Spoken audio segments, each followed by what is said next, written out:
Okay.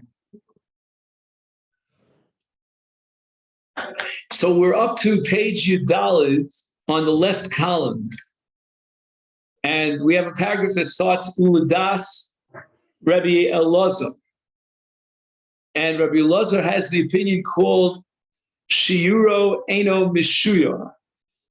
So we're talking about a case of a Vlad of Chulin, and the mother of this Vlad was Chulin, and then he was Magdish the mother, and the Vlad becomes Vlad Kodshim.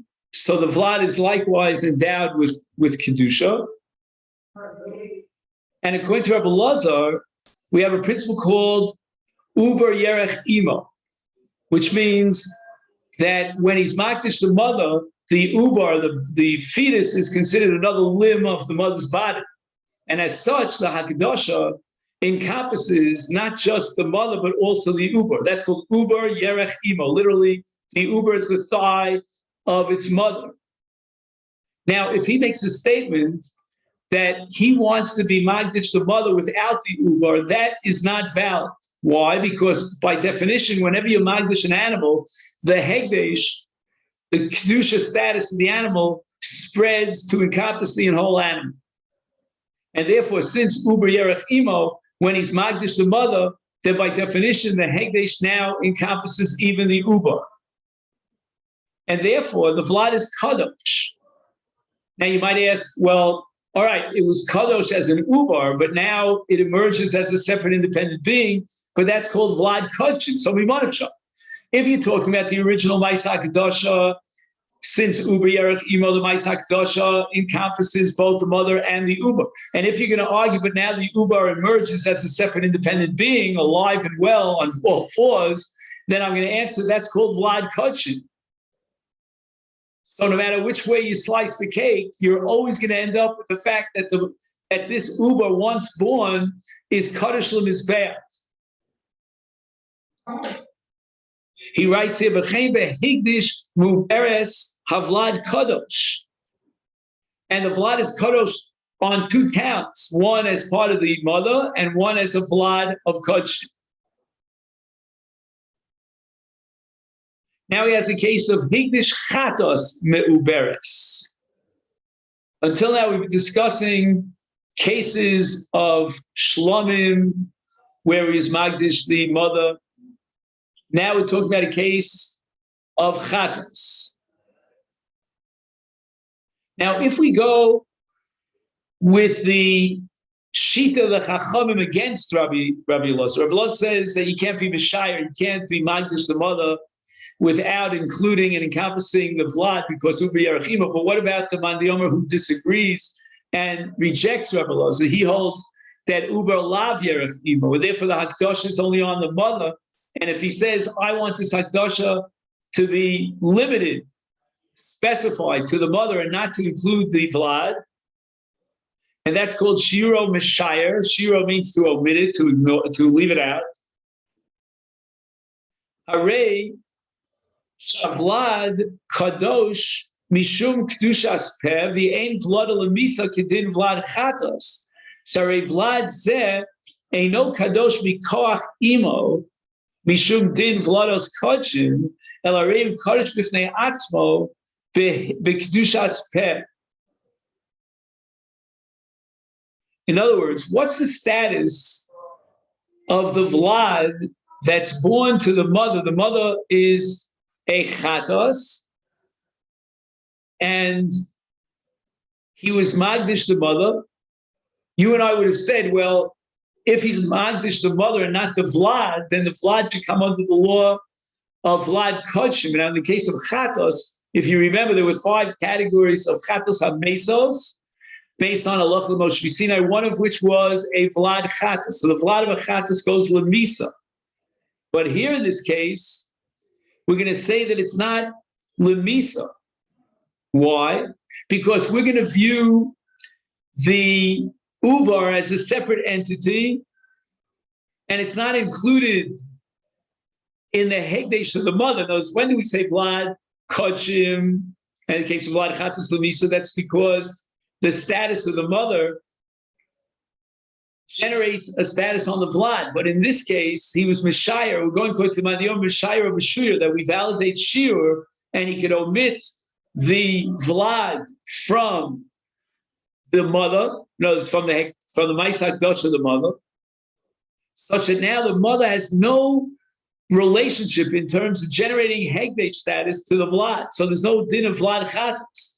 And now if he's Magdish the Vlad as a separate entity, if at some point he decides to do so, then it's a valid Akdosh and it's not Lamisa, because it's not called Vlados Kodshim, meaning Vlados Chatos in this case. That's because we're holding Shirei Meshayar. Ulafichov, Rotza ba miskaper, Rotza b'vlada miskaper. He now has two options. He's chayav achatos for a certain avera that he violated b'shogeg, and now he needs kapara. He has two options. He could use the mother as his chatos and be miskaper from her hakrava on the mizbech, or he could be miskaper from the vlad because there was a separate hakdosha as a chatos to the vlad. It's like the case that we discussed earlier last week, where he was magdish two different animals for the same chatas. And he did that as an insurance policy, that in event that one gets lost, he has the other one and he could replace it and so forth and so on. In such a case, if he finds, let's say, the original chatas, he may have an option to choose which of the two animals he wants to use for his kapara. And here too, he was magdish both the mother and separately, independent of the mother, he was magdish the vlad. Now he has the choice which one he wants to bring for kapara. Now he goes back to Rabbi Eliezer. Rabbi Eliezer had said, Shiuro Eino Meshayer, Havleavad Kodesh Mishum Din Vlodos Kodshim. Right, we said that according to Rabbi Eliezer, who holds Shiuro Eino Meshayer, the Mimonefshah, either the Kedushas Peh, when it was Magdish, the mother includes the Ubar as a Yerech Imo, or alternatively, when the Uber is born and separates itself as a separate entity, independent of its mother, at that point, we're going to use the Kedusha of the mother to establish a Shem Vlad Kodshim of the Vlad. In the case of Chatos, that means Lamisa, because of Vlad Chatos is Lamisa. Harei HaVlad Kadosh Mishum Din Vlodos Kodshim Mikoach Imo. Because again, you can say Mikoach Imo according to Rabbi Elazar, because again, the original Akdosha was on the mother, and her Kedusha now generates the status of Kodesh to the Vlad Chatos when the Vlad is born. And therefore, Vlad Lemisa Midin Vlad Chatos. We have a Yosam Obemei Ima, Nechleku Amoroim Bevlodos Kodshim. HaKedoshim Mishum Din Vlad Mikoch Imam Im Kedoshim Kvar B'mei Imon Orak Vavayosam Dahainu Mishum Noldu. We have Machlokes Amoroim. He tells you to look it up in Tmura Daf Chav Hey. When is the status of Hegdesh? When does it emerge? According to one opinion, it's only after the Vlad is born. And that gives the Vlad its own independence. And the Hegdesh status of the mother now generates a status of Hegdesh on the Vlad, and that's called Vlad Kodshim. Or shall we say that already B'mei Iman, before the Vlad was even born, in its mother's womb, it already takes on the status of Kodshim.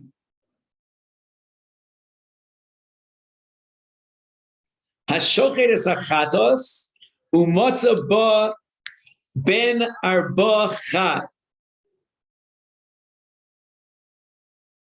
So after slaughtering a chatos, they find inside the belly of the chatos a ben, where he calls it a ben arba. Ben arba, I think, means it walks on four legs. chai, and it's alive. The shitas hasover bava yosan heim kedoshim. If you're going to assume that the hegdesh is chal only when the vlad is born, is yochal abaylim lahakishus of vlad shuadai b'mei imo l'kedusha acheres. Fascinating. He can decide, we didn't think of this, to be magdish the vlad as a shlomim, as an olam, as long as it's still within its mother's belly, it's an embryo. And the reason for that is because we're holding now Bavayosan Haim Kedoshim. It only gains the status of Hegdesh with when it emerges as a Vlad, and it becomes Vlad Hegdesh Mikoch Imo. But now it hasn't emerged yet. So it's not Vlados Kodshim, and therefore he can be Magdashim for whatever carbon he wants. And that's called Kedushas Peh. Yesh min harishonim shekosav shedin ze eno omur el b'magdish behema v'ach kach nisabra. So at the time of the Hegdesh, the mother was not pregnant. She became pregnant later, after he was magdish.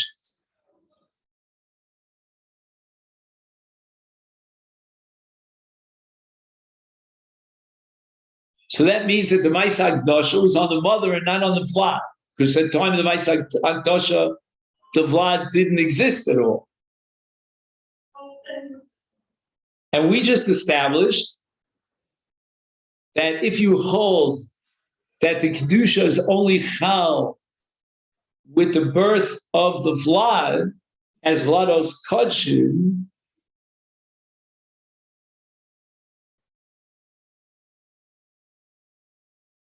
so does the Vlad have a status of Vlados Kodshim, which means a Kedusha that's Mikoch HaEm, when at the time that he was Magdish the Aim, the Uber didn't even exist. Magdish Muberes, on the other hand, if she's already pregnant when he was Magdish the Aim, the Uber Kadosh, Mishum Din Vlados Kodshim, was Zelo Nemar, Shiyochel Shados Es Kedusha Savlad. Right? Why does the Vlad, when it's born, gain the status of Vlad Kodshim? It's Mikah Kedusha Sa'em. So once the animal comes under the spell, the influence of Kedusha Sa'em, then you cannot be magdish for another carbon, for a different category of a carbon. Ubazelo nemar sheyachol shanos es Kedusha Savlad, ela l'sheyulad havlad harei kodesh b'Kedushas Imo. The Vlad takes on the same identical status of Hegdesh as the mother.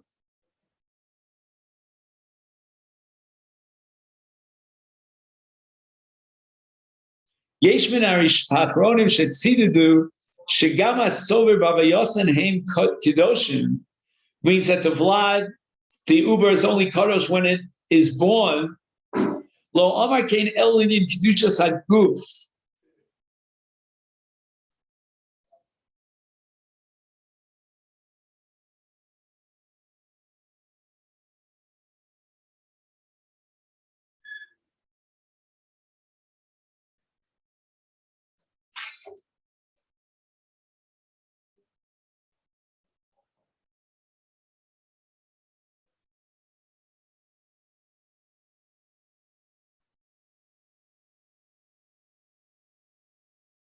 This is interesting. So let's see if we can analyze this. He's saying the following.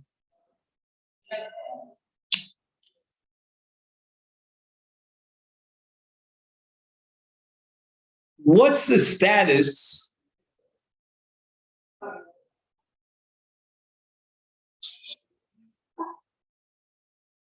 of the Vlad before it's born? We're holding Bavayasan Hein Kedoshim, which sounds like the Uber has no status as Kodshim until it's born, and it takes on the identity of Vlados Kodshim. So he quotes here the Sfas Emes said, no, that's not so. There is a kedusha to the vlad even before it's born, but not b'toras mizbeach.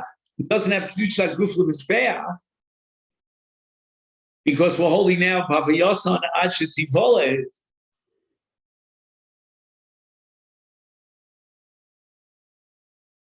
But it does have, nevertheless, the status of kedusha's damin. Now, how much would you pay for the vlad? You would probably pay close to full value, because the assumption is it'll be born. So it has value on the monetary market, and therefore he was magdishit b'toras kedushas damin. When it's born, it gets an upgrade to kedushas haguf because of Lodo's Kodshim.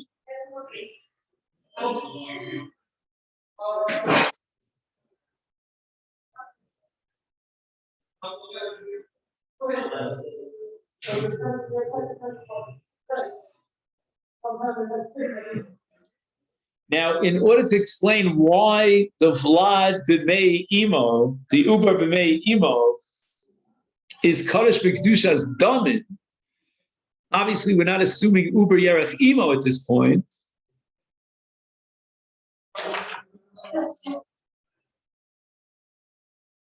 Is because of a halacha which is called Gidulei Hegdish. So let's say, for example, you have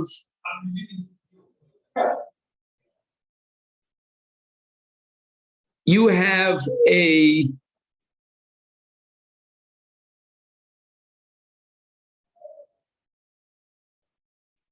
an animal, a sheep, let's say, and she produces wool. Right? Wool grows off her back.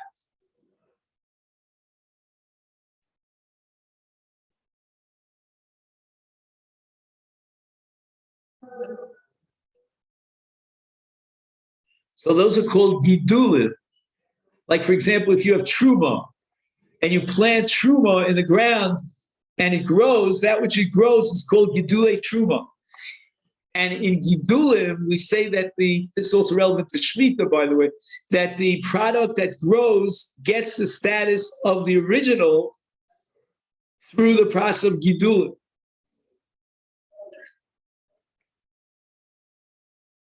And now the Sfas Emes wants to apply this concept of gidulei hegdesh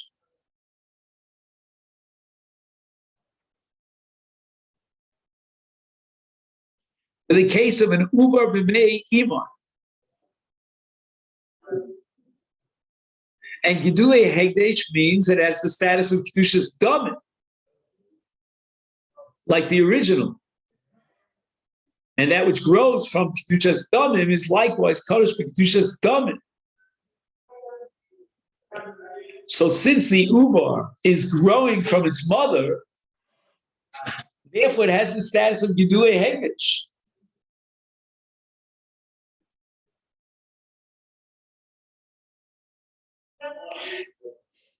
Now, if I understand correctly, the Sfas Emes is saying that when he was magdish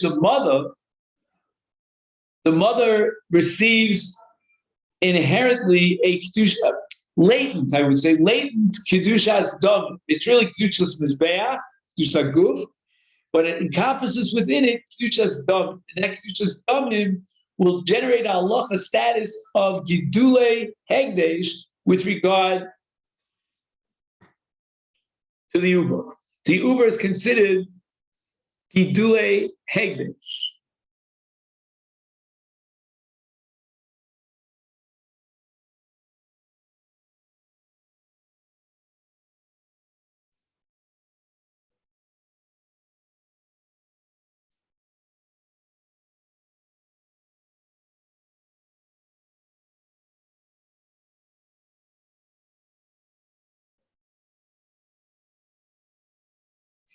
See, I'm a little perplexed because Gidulei Hegdesh means that all the power. I don't know enough biology to analyze this, but it seems to me, tell me if you agree with me intuitively, the uber grows on its own. I mean, again, it needs its mother for, the warmth and all the chemicals and the milk and so forth, so to nourish the baby, but the baby grows on its own. It's not like gedule truma, where you plant something and you get vegetation and growth, like from a seed. I don't know. He says, "Avlad nisgadel beimo meimo v'kedusha." Therefore, it's gedule hegdish. He says, "Im kain eich yochel lahadgish es avlad shu adayin b'mei imo l'kedusha acheres." See, if it has the status of gedule hegdish as a vlad, as an ubar, then it takes on the identical status of hegdish as the mother. And yet we said that as long as it's an ubar, if you hold ubar lav yarachimo, you can be magdish the ubar for another carbon, a different category of carbon. So that ends the Hakdama to Tmura. On page Tesvav, he gives you a list of the various commentaries on Masechta Tmura. So if we were learning Masechta Tmura, that would be an important list. Truth is, I only recognize a few. This whole list is totally foreign to me. Birchas HaZevach, Tzon Kodshim is pretty famous. Chok Nosan,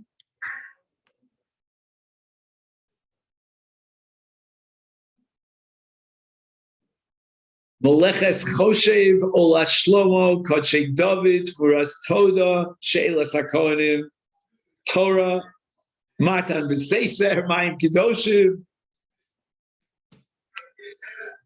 Never heard of any of them. But he says it also has some of the classic commentaries. That gives me a little bit more optimism that I can learn Tmura one day. It's got the Likutei Halachos of the Chofetz Chaim, and it has the Korban Osham, the Mishmeres Kahuna, the Chivas HaKodesh, Romei Soda, Chazon Ish, Kilos Yaakov. I mean, those are more classic. I'm not familiar with all of them, but some of them. And then he has Sfarim no Sofit. There are other Sfarim that have Chidushma on all of Shas, including Kodshim. For example, the Minchas China.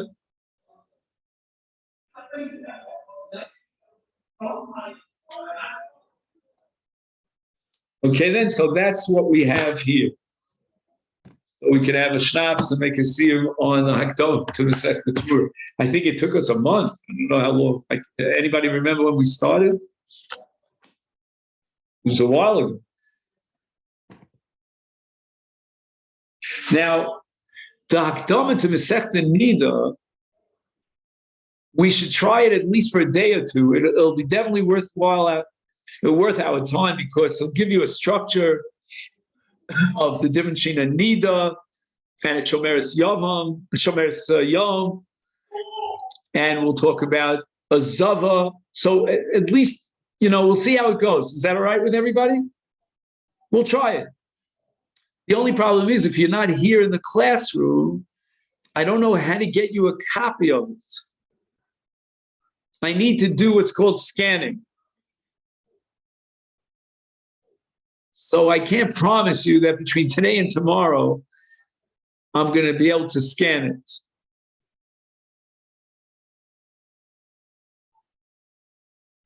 There is another option.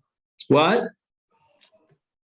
Do you know by chance Yechiel Prince? No? Okay. He has a way through the computer of getting stuff from Masifta, but I shouldn't say it out loud because, copyright laws.